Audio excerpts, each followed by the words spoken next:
Welcome back. I'm at the Hilltop Pet Clinic and I'm with Dr. Brandon Bebout. We're talking about a topic that affects a lot of animals, especially our pets. We're talking a little bit about obesity. Yeah. Okay, so how do we know when our pet is obese? Well, or overweight, obese. Yeah, we obviously have different categories, but one, your veterinarian.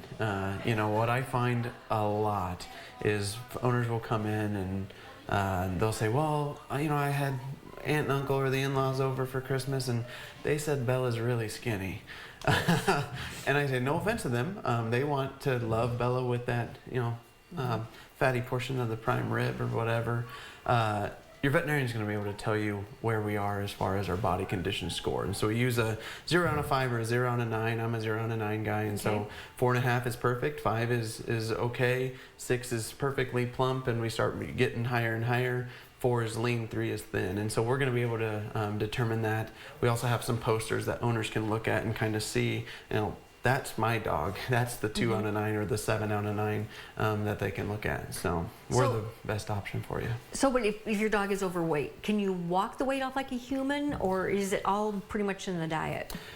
It's both, and just like our doctor would say, diet and exercise. And so, you know, in our cats, exercise is hard to come by, obviously. There are things we can do, laser pointers.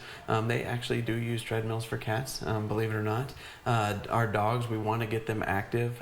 We think of our coyotes, our foxes, wolves. They're out, they are scavengers. They're out looking around, they're burning calories, and then they're not eating probably as much or as often as our domesticated dogs. And so, you know, we leave, we go to work, they sit on the couch, we come home, we feed them again, type of thing. And so, so feeding definitely is probably the #1 aspect, but we also shouldn't be a seasonal or weekend warrior. We should be as active as we can. So when you get a bag of dog food or a cat food, is it pretty much what, 2 cups, 2 ounces to, well, how do you measure it? Super question. And it depends on the bag. And so in the little tiny print outside of that square that says your dog weighs this much, feed this much, one, we want to feed on a lean body weight. So your dog might be 55 pounds, but we want to feed 44 pounds, you know, because, and so the owners have no idea about that. And so that's, again, a discussion with us.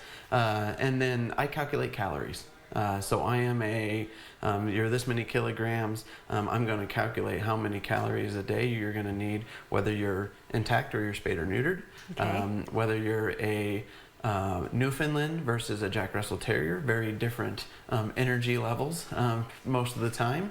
And so each bag will actually provide a different number of cups that we can calculate for you, and then we can say, here's a cup, not a Dickey's 32 ounce cup, we're talking an 8 ounce cup, in order so we know that our measurement's correct. Okay.